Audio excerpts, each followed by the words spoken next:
안녕하십니까. 생활수계 천수경 33회차 서길보입니다. 오늘은 관세음보살에 대해서 살펴보는데요. 본론으로 들어가기 전에 제가 굉장히 존경하는 분이기도 하죠. 금화 광덕 스님이시죠.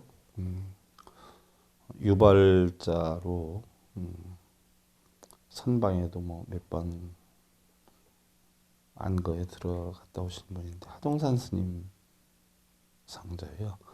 1927년에 태어나서 1999년에 돌아가셨는데 불광지를 만들기도 하셨죠.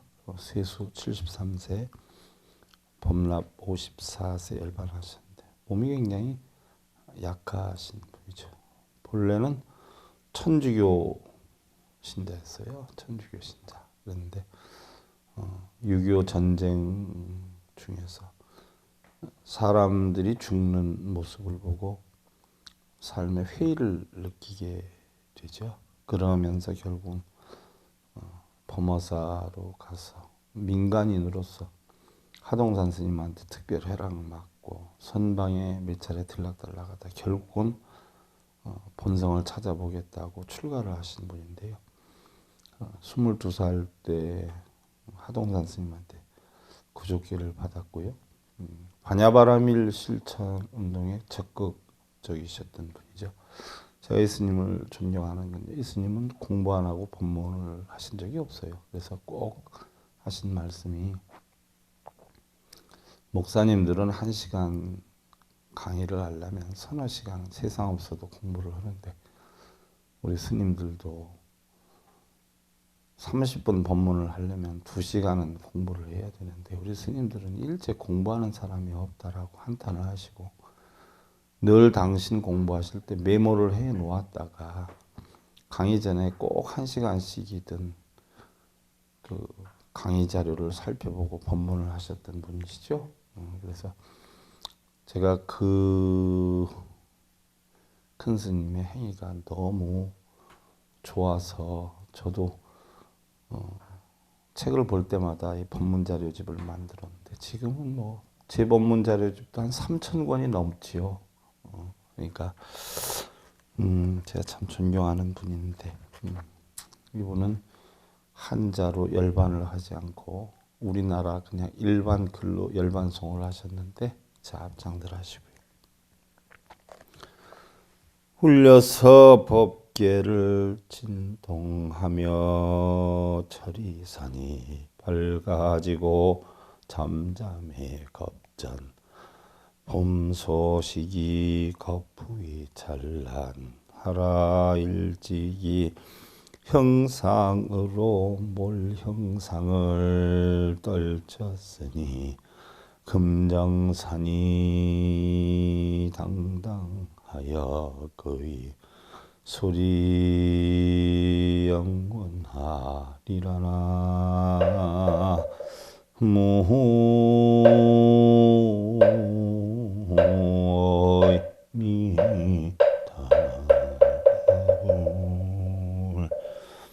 울려서 법계를 진동하여 철이산이 맑아지고 그래서 법계를 진동한다. 내 마음에 진리를 담고 보니 내 마음의 어둠이 무명의 어둠이 다 밝아지더라.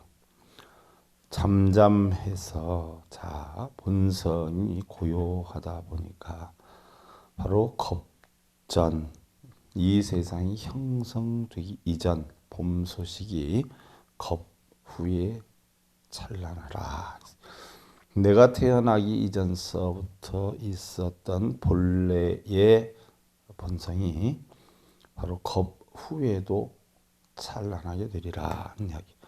일찍이 형상으로 몰 형상을 떨쳤으니 자 형상으로 인간으로 태어나서 결국 고요정멸한 몰 형상, 형상이 없는 이치를 깨달았으니 금정산이 당당하여 범어사에서 계셨었죠.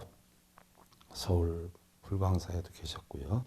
바로 금정산이 당당하여 그의 소리 영원하리. 바로 불성 본성의 빛이 영원하게 되리라 하는 뜻을 남기셨는데요. 우리가 본성을 깨우치기만 하면 세상이 다 고요정멸한 세계로 들어가도다 하는 이야기를 해서 반야바라밀, 바로 지혜, 어떤 지혜냐, 오온이 공한 이치의 지혜가 반야예요. 그 반야로 저 언덕에 이르게 되는 그런 이치를 실천하신 분이시다 이야기예요. 자, 우리 맨날 오온이 공하다. 옛날 선지식들은 그렇게 다 가르쳐 주는데 요즘 스님들은 공한 게 아니라 전부 뭘 이루게 해주겠다. 업장소멸해라. 공덕사라. 공한 걸 가르쳐 주는 게 아니라 전부 색을 가르쳐 주잖아요. 그러면서 그거 하면서 뭐 얼마 가져와라. 사실 안타깝다 못해서 답답하지요. 자, 오늘은 여러분들 3권 13페이지 관세음보살님의 전생이다. 관, 볼관으로서 세상을 다 봐요. 또 세상의 소리를 다 들어요. 그 이치에 대해서 깨우친 보살이에요. 그래서 관세음보살님의 전생. 그럼 관세음보살님은 전생에 뭐였느냐? 저도 겪어보지 않아서 확실히 몰라요. 단지 이제 학문적으로만 알고 있고요. 관세음보살님이 흔히들 실존 인물로 알고 있는 분들이 많은데요. 부처님 가르침에 대해서 공부를 하다 보면은요, 실존 인물이 아니라 우리를 깨우침으로 인도하게 하기 위해서 설정된 인물이죠. 굉장히 보면 흔히들 여러분들은 관세음보살님이 따로 있는 줄 알아요. 또 저 역시도 그렇게 배웠고요. 그런데 굉장히 살펴보면 세상을 다 관해요. 그리고 소리를 들어요. 그래서 자유자재함, 공한 이치를 깨달은 분이 바로 관세음보살님이세요. 그래서 여러분들이 가정에서 일례를 하나 들어서 거사님이 내가 뭐가 먹고 싶어 하면 거사님의 모습을 봤죠. 또 소리를 들었죠. 우리 보살님이 나가서 그 재료를 준비해다 음식을 해서 주면 거사님이 원하는 걸 해주게 돼요. 중생이 원하는 걸 해주게 돼요. 우리 보살님은 바로 뭐예요? 관세음보살님이 되는 거죠. 여러분들 베스트 드라이버라고 해서 모범 운전자들이 굉장히 많아요. 그러면 우리가 베스트 드라이버 정근을 하면 우리가 베스트 드라이버 되는 건 아니지요. 우리가 관세음보살 한다고 해서 관세음보살님이 가피를 주거나 은총을 주거나 우리가 관세음보살님이 되는 건 아니죠. 바로 관세음보살님이 어떤 분인가, 어떤 가르침을 주기 위해서 부처님께 설정을 해 놓았나, 과연 관성이 뭐라라고 하는 임의적인 어떤 여건을 우리가 형상화하면서 관세음보살님의 가르침을 배워라 해서 만들어진 건데, 그러면 그러한 관세음보살님은 어떤 분인가 우리가 살펴보면은요, 관세음보살님의 전생록을 보면 옛날에 굉장히 부유하고 화목한 그 어떤 장자의 집에 아들이 태어났어요. 아들이 태어났는데 그 당시에 그 선인들이 아이를 보고는 깜짝 놀래요. 이 아이를 보니까 부모와 일찍 헤어지게 될 것 같다, 이렇게 표현해요. 그럼 어떻게 하면 될까 고민을 하다가 그 부모가 아이 이름을 일찍 조자에 이별할 이자, 그래서 일찍 부모와 헤어진다라고 했으니까 일찍 헤어진다라고 하는 조리라고 이름을 지어서 부르게 되면 그 액난을 면하지 않을까 싶어서 조리라고 이름을 지었어요. 그리고 얼마 안 있어서 한 2년 정도 지나서 아기를 낳았는데 그 아기도 역시 아들이었어요. 그러더니 어떤 선인이 보더니 아이고 이 아기는 형보다 더 일찍 부모를 잃게 생겼네 라고 얘기한단 말이에요. 깜짝 놀라죠. 도대체 무슨 일인가 하고, 그래서 그 아기는 다시 속히 속자에다가 이별할 이자, 속히 이별한다 해서 속리라고 이름을 지어요. 또는 속리 또는 특별히 별자를 넣어서 별이라고 이름을 지었죠. 그런데 선인들의 예언이 참 틀렸으면 좋았는데 맞아 들어가요. 그래서 조리가 5살 때, 속리가 3살 때 결국 이름 모르는 병으로 인해서 어머니가 돌아가시게 되죠. 어머니가 돌아가시게 되니까 어떻게 돼요? 그 조리 아버지가 자기가 사실 2 어린 아들을 키우기가 참 힘이 들고 아무리 생각해봐도 크는 아이들이 엄마의 따스함이 필요하지 않겠는가 하는 생각을 하게 돼요. 아버지가 먼저 돌아가셨다라고 하면 어머니가 충분히 키우지 않아요. 예나 지금이나 보면은 아버지가 자식 키우는 게 힘들지 어머니가 자식 키우는 것보다. 물론 경제적인 여건의 어려움은 있지만 애기들 돌보거나 이런 거는 아버지보다 어머니가 더 유리하지요. 그래서 그 아버지가 아무래도 아기들한테 엄마의 그 따스함을 담아줄 필요가 있지 않겠느냐 해서 새 어머니를 맞이하게 되죠. 그 새 어머니는 바로 조리네가 그래도 조금 부유하고 넉넉하게 살다가 보니까 처녀였지만 그 재산이나 또 조리 아버지의 성품을 보고 쉽게 결혼이 되죠. 그래서 새로운 어머니를 맞이했는데 그 새로운 어머니가 들어오면서 조리 아버지에게 얘기를 하지요. 저는 아기를 낳지 않고 이 2 아들을 자기 친아들처럼 열심히 키우겠습니다. 라고 해서 결혼을 해서 살게 됐어요. 그런데 본인의 뜻과는 상관없이 어디 그게 마음대로 되나요? 아기를 갖게 돼요.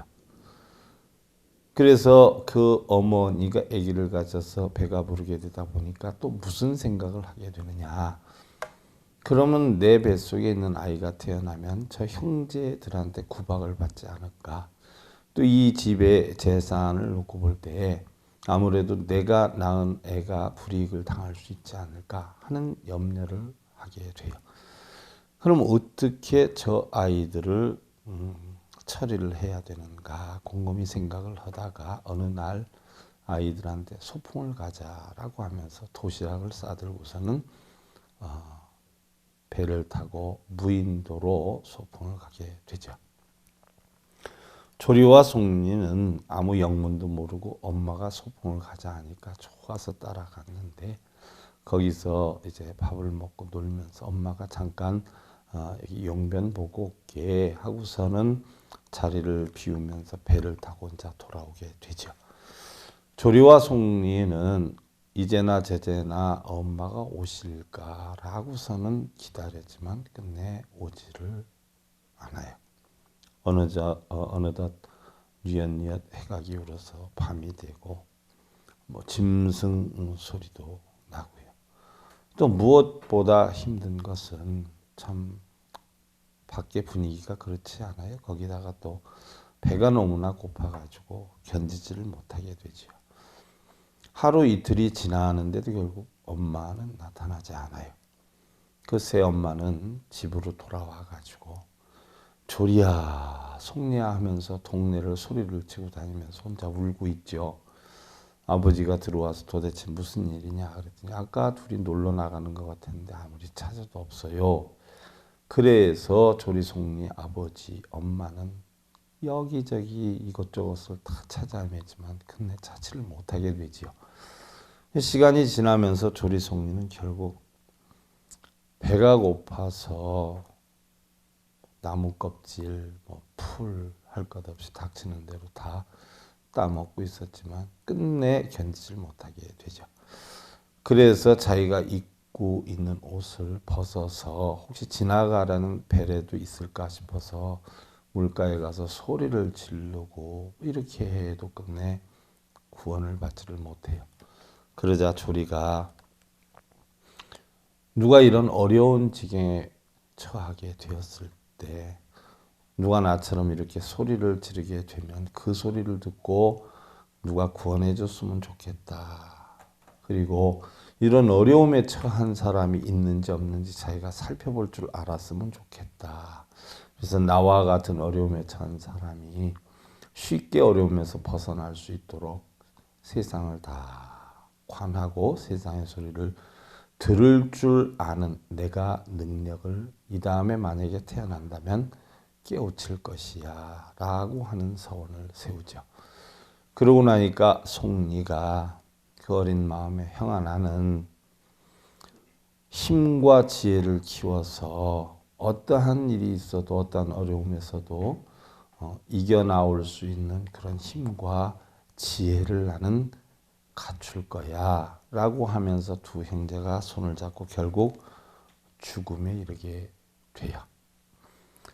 그러면서 어느 정도 세월이 지나서 다시 세상에 태어나게 됐는데 그때 사문이 되어서 깨달음을 얻게 되지요. 그래서 자신이 세웠던 조리 같은 경우는 세상을 다 관하고 세상의 소리를 듣고 어려운 중생을 구제하겠다는 원을 세웠기 때문에 바로 관세음이 되었고요.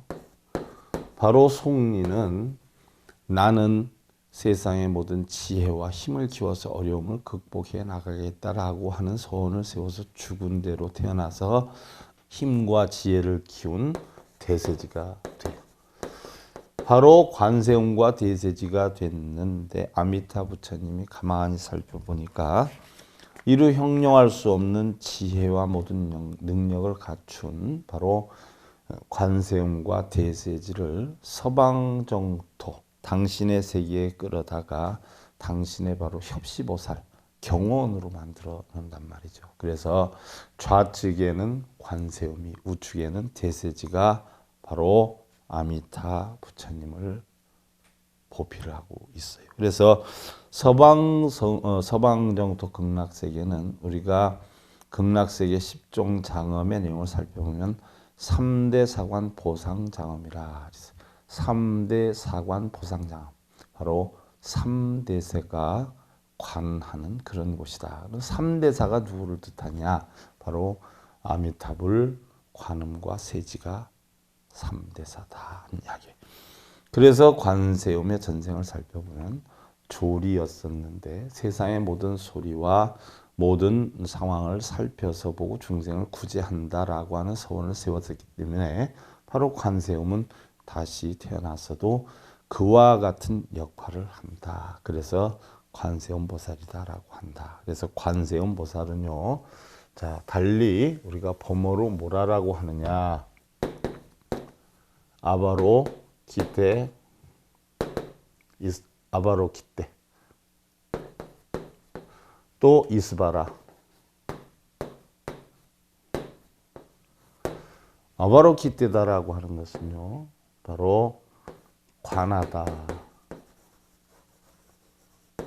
또 이스바라라고 하는 것은 자제하다 이런 뜻이에요. 세상의 모든 것을 관해서 자신과 세상의 모든 주변을 자유자재로 관하고 이끌 수 있는 능력이 있다라고 해서 우리는 아바로키테 이스바라 붙여서 읽을 땐 아바로키테 스바라 이렇게 읽는다는 얘기죠. 바로 지혜로 자신을 자제하는 능력이 있어서 관자재 보살이다라고 한다고 그래요. 그래서 항상 세상의 소리를 듣고 그 소리에 따라 중생을 구원하는 분이라 관세음 보살이다 이렇게 표현을 하기도 하고요.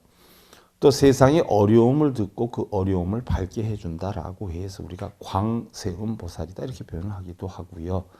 자신과 세상의 일들을 바르게 자제해서 관세자재 보살이다 이렇게 표현을 하기도 하고요.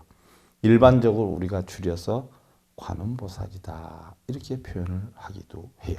그래서 우리가 이름이 조금씩은 달라도 결국 다 그분이다. 그래서 관세음 보살은 불자이든 아니든 남녀노소 빈부 귀천 산업공상의 구분이 없이 누구나 어려움에 처해서 관세음을 부르면 언제 어디서든 그 모습을 놔두어서 구원을 베푸시는 분이시고 중생 구제의 대승정신을 온몸으로 구현하고 계신 자비의 화신이다. 이렇게 표현을 해요. 일반적으로 관세음 보살은요, 중생에게 일체의 두려움이 없는 어떤 무해심을 베푼다라고 해서 시무해자다. 이렇게 표현을 하기도 하고요. 또 자비를 위주로 하기 때문에 대비성자다. 이렇게 표현을 하기도 하고요. 또 세상을 구제하기 때문에 바로 구제대사다. 이렇게 표현을 하기도 하고요. 또한 중생의 근기에 따라서 여러 가지 형태로 나타나기 때문에 보문시연이다. 이렇게 표현을 하기도 해요. 그래서 여러분들 정근을 할 때면 나무, 보문시연, 원력, 홍심, 대자대비, 관세음보살하고 이야기를 하지요. 네. 또 관음이 보편적으로 왼손에 꽃을 하나 들고 있어요. 연꽃을 들고 있는데요. 그 연꽃을 들고 있는 그 자체가 바로 본래의 불성을 나타내죠.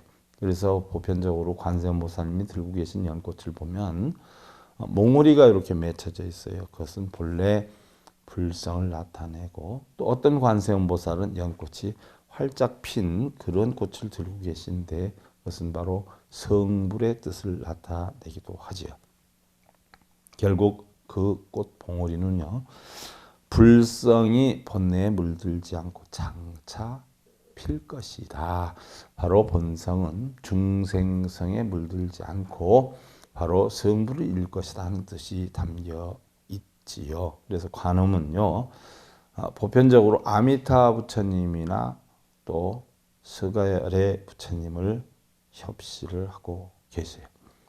법화경 공부하신 분은 아시겠지만 법화경 보문품에는 뭐라고 나와 있어요. 관세음이라고 하는 이유는 중생의 고난과 어려움의 소리를 듣고 그에 따라 33응신으로 나타나서 즉시 구원하기 때문이다 라고 해 있는데, 관무량 수경에 의하면 미타 정토 삼부경에 무량수경, 불설 관무량수경, 불설 아미타경, 이게 미타 정토 삼부경이죠. 그 가운데 관무량수경에 의하면 관세음은 사람이 죽어갈 때 아미타 부처님을 모시고 나타나서 그를 극락세계로 맞이해 간다라고 했는데, 아미타 부처님은 서방정토 극락세계를 관장하고 계셔요.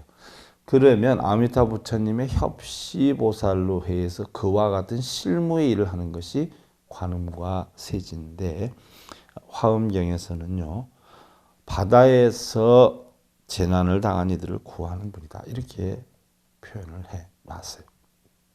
관세음보살은요, 남방아주 지장보살이 바로 동방의 약사가 12가지 원을 세워서 아침에 하루 일과를 시작하는 사람들이 자기 원하는 바를 성취하게 하기 위한 방법 12가지 서원을 세워서 깨달음을 얻으신 분이에요. 그래서 우리가 인생의 사회에 새 출발하는 그 시기, 이거를 우리가 동방으로 관장을 하고 하루에 출근하는 시기를 동방으로 관장을 하지요.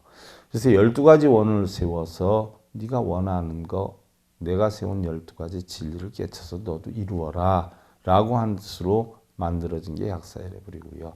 또 세상을 살다 보면 뜻대로 되는 게 있고 안 되는 게 있고 시행착오를 입을 수도 있고요. 우리가 살다 보면 기쁨과 슬픔과 즐거움과 괴로움을 느끼기도 하고요. 또 탐진치로 인해서 번뇌를 하기도 하고 악유다툼을 하기도 하고 쟁론을 하기도 하고 또 어리석음을 겪으면서 우리가 지내기도 하는데, 이것을 갖다가 결국 육도윤회다라고 하죠. 그래서 남방아주 지장보살은요, 육도를 윤회하는 중생을 구제하는 바로 그러한 그 목적으로 계신 분이고요. 지장보살이 바로 육도를 윤회하는 중생을 구제하다, 미처 다 못하면 관세음보살이 서방정토로 인도해 가면서 바로 육도를 윤회하는 중생들을 마지막으로 구제를 하는 그런 역할을 하고 계시기도 하죠. 그래서 관세음보살은요, 지옥악의 축생 인천수라 육도 중생을 구제하기도 하고요. 그래서 그 교화의 경계에 따라 어디에 있는 중생을 구제하느냐에 따라서 6관음, 또 하나 모든 지옥 중생을 구제하는 불공견색 관음에서 7관음으로 나누고요. 또 상호의 특징에 따라서 어떤 모습으로 나타나느냐에 따라서 33종류의 관음으로 나타나고요. 또 응화신에 따라 어떻게 상에서 나타나느냐, 인간으로 나타나느냐, 아니면 축생으로 나타나느냐에 따라서 32가지의 관음이 나투어지게 된다라고 분류를 하기도 하지요. 자, 우리가 천수천안 관음이다라고 하는데, 천수천안 관음이다라고 하면 1000개의 손과 1000개의 눈을 가진 관음이라고 했어요. 그럼 실제로 관세음보살님이 1000개의 눈과 1000개의 팔을 가지고 계실까요? 우리가 모양을 볼 때는 팔이 뺑 돌라 여기저기 달려있는 분을 우리가 천수천안 관음이다라고 하는데, 군다리 관음도, 군다리 보살도 결국 팔이 8개지요. 약병을 들고 있는데. 그러니까 팔이 8개인 보살은 군다리 보살이고요. 수도 없이 많은 게 천수천안 관음이지요. 어느 날 우남선사에게 물어보지요. 제자가, 스님, 천수천안의 1000개 눈 중에서 어느 것이 바른 눈입니까? 하고 물어요. 그러자 우남선사가, 만일 등불이 없을 때 네가 어두운 곳에서 더듬어서 목침을 찾는다라고 하면 그게 어느 것이라고 하는데, 제자가 알겠습니다 스님. 뭘 알겠다는 거냐? 스님, 모두가 다 눈입니다. 자, 여러분들이 자식한테 음식을 갖다 주면 손이 갖다 주는 걸까요? 손으로 준비를 하고 입으로 맛을 보고 모양은 눈으로 보고 마음엔 뭐예요? 사랑을 담아서 갖다 준단 말이에요. 그러니까 온 가지고 있는 형색이나 마음까지 다 뭐예요? 눈에 해당이 된다. 그래서 그러한 것이 한량이 없기 때문에 바로 1000개의 팔과 1000개의 눈을 지녔다라고 이야기를 하는 거예요. 실제로 1000개의 팔과 1000개의 눈을 지닌 것이 아니에요. 자, 그럼 우리가 이렇게 구분을 하는 가운데에 그럼 교화의 경계에 따라서 우리가 관세음을 구분을 하자. 그러면 어떻게 교화를 하느냐 해서 여러분들 제일 처음에 우리가 바로 천수경을 설하신 분이 천수천안 관차제 보살이에요. 1000개의 눈과 1000개의 팔을 가지고 있어요. 그래서 모든 중생을 제도하는 만능력을 가지고 있는데, 자, 천수천안 관음이에요. 천수천안 관음은 바로 뭐예요? 지옥 중생을 구제를 해요. 지옥 중생은 어디에 있는 중생? 여러분들 지옥이 땅지자의 가치록자예요. 그래서 땅 속에 갇힌 것과 같은 답답한 일이 형성이 되면 그걸 지옥이라고. 자, 여러분들 부부싸움을 할 때에 저 사람하고는 도대체 내가 대화가 하는데 먹통이야, 답답해 죽겠어 이러지 않아요. 그럼 어떻게 돼요? 답답함이 깜깜하지요. 앞뒤가 다 막힌 것 같죠. 그래서 부부싸움을 하면 성을 내면 자기의 뜻대로 관철시키려고 그러고 상대방을 무시하고 이렇게 되지 않아요. 그걸 갖다 우리가 지옥이라고 그래요. 그래서 천수천안의 관음은 지옥 중생을 구제를 하는데, 바로 뭘로 구제를 하느냐? 대비심으로 구제를 한다. 그러니까 여러분들 부부싸움을 할 때 어떻게 돼요? 싸움을 멈추려면 대자대비한 마음을 지니면 싸움이 멈춰져요.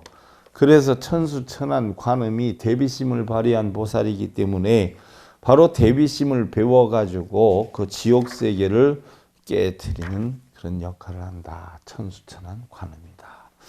두 번째로 성관음이다. 성관음은 주로 악귀중생을 제도를 해요. 악귀중생은 어떤 중생이에요? 탐욕을 내다가 결국 사업에서 부도가 났다든지, 소송고를 겪으면서 쫓겨다닌다든지, 아니면 부부간의 이견 대립이 돼서 서로 꿍하고 자기의 주장을 관찰해가지고서는 바로 자기 뜻대로 하려고 하다 보면 아웅다웅 싸우지요. 이게 바로 악귀중생이에요.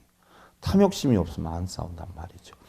그래서 성관음은 바로 상호가 머리 위에 아미타불을 이고 있고요. 몸에는 천의를 입고 있고 목에는 염주와 같은 영락을 걸고 반나의 상으로서 왼손에는 연꽃 봉오리를 들고 오른손으로는 시무웨인을 하고 있어요. 시무웨인은 뭐예요? 걱정하지 마세요. 내가 다 해결해 주겠습니다. 이 뜻이거든. 왼손은 중생계를 표현해요. 그래서 중생들이 다 뭐예요? 성부를 이루게 하기 위해서 연꽃을 들고 있고, 오른손은 불계를 뜻해요. 부처님의 세계이기 때문에 안 되는 게 하나도 없죠. 바로 중생들이 불법을 깨치면 안 되는 게 하나도 없다. 바로 이것은 부처님의 자비의 표현이에요. 그래서 중생들의 번뇌 망상을 없애준다. 걱정하지 말아라 라고 했어요. 그러면 어떤 중생이냐? 악귀 중생의 걱정, 근심, 번뇌를 없애주는 역할을 하는 관음이에요. 다음이 세 번째로 이제 만우관음, 마두관음. 마두는 뭐예요? 머리가 말처럼 생겼어요. 그래서 마두관음. 여러분들 그림이나 어떤 데 보면 머리가 말 모양으로 돼 있는 그런 보살이 있어요. 이게 마두관음인데, 바로 마두는 말머리를 하고 있기 때문에 누구를 구제하느냐? 축생중생을 구제를 해요. 축생은 뭐예요? 경의 이치를 모르는 어리석은, 바로 무섭게 분노의 상을 하고 있고 머리에는 흰 말머리를 이고 있어요. 삼면육비, 삼면팔비가 있어요.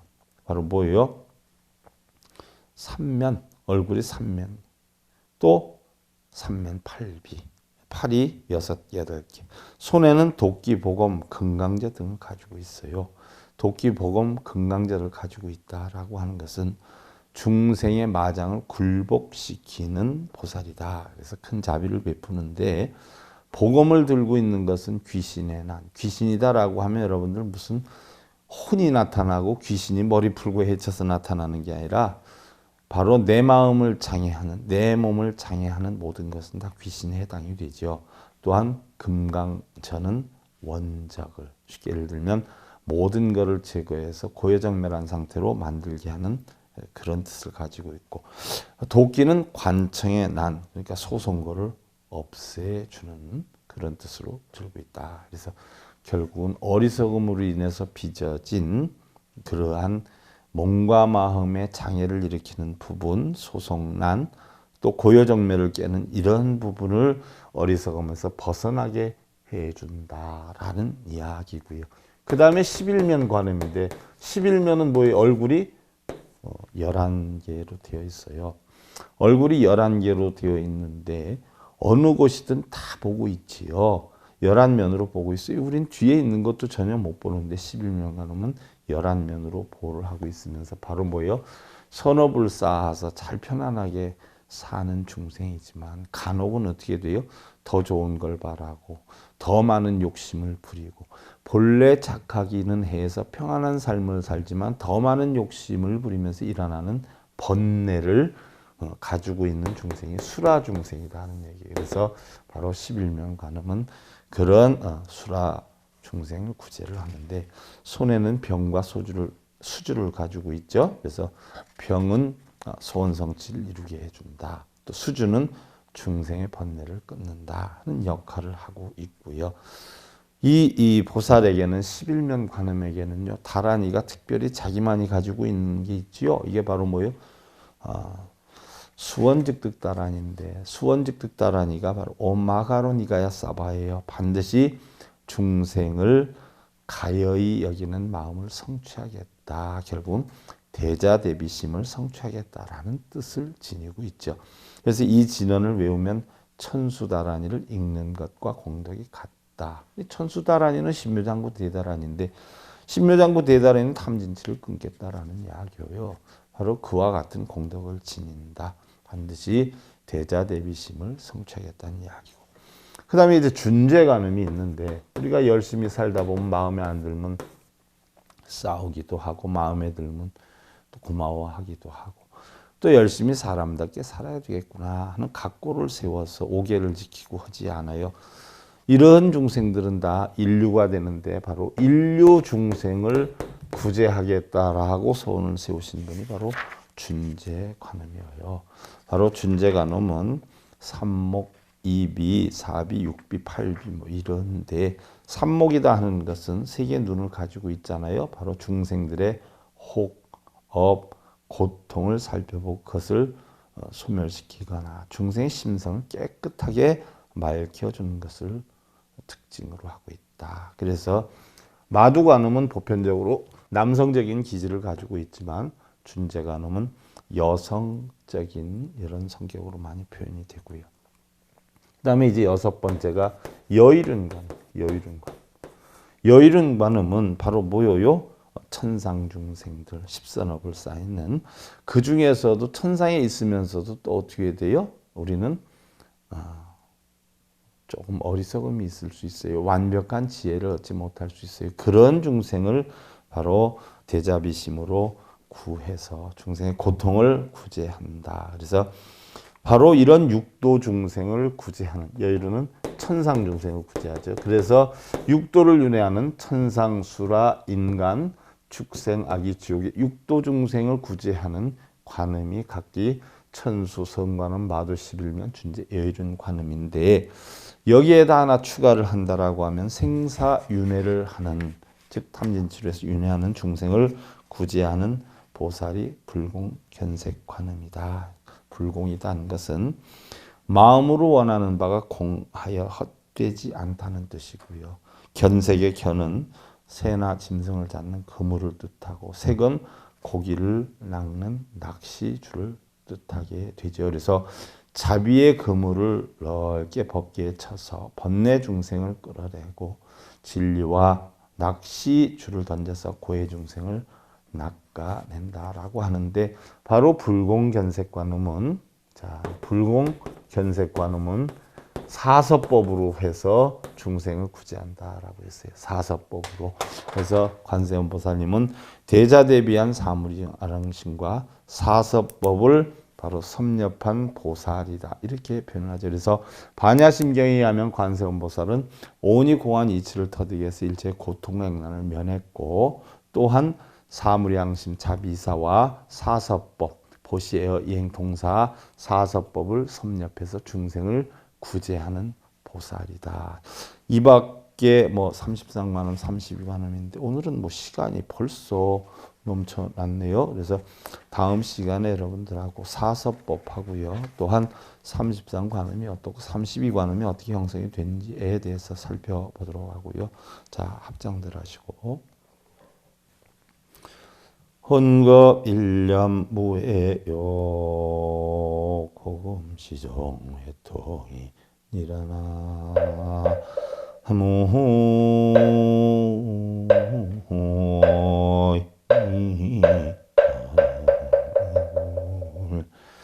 자, 오랜 세월이 갔어도 한 생각이 걸림이 없고 또 옛과 지금 결국 시작과 끝 이 모든 것들은 알고 보니까 참 한 마음으로 통하도다라고 했어요. 여러분들 아무리 오래된 세월 모든 여건들이 한 마음을 벗어나서 형성되는 것은 없어요. 그러한 한 마음만 잘 다스리게 되면 세상의 모든 진리에 능통하게 돼서 늘 여러분들 행복하고 편안한 날들 만들 수가 있다는 이야기죠. 그러한 삶 사시기를 기원드리면서요. 생활 속의 천수경 33회차 서길봉이었습니다. 감사드립니다. 선물하십시오.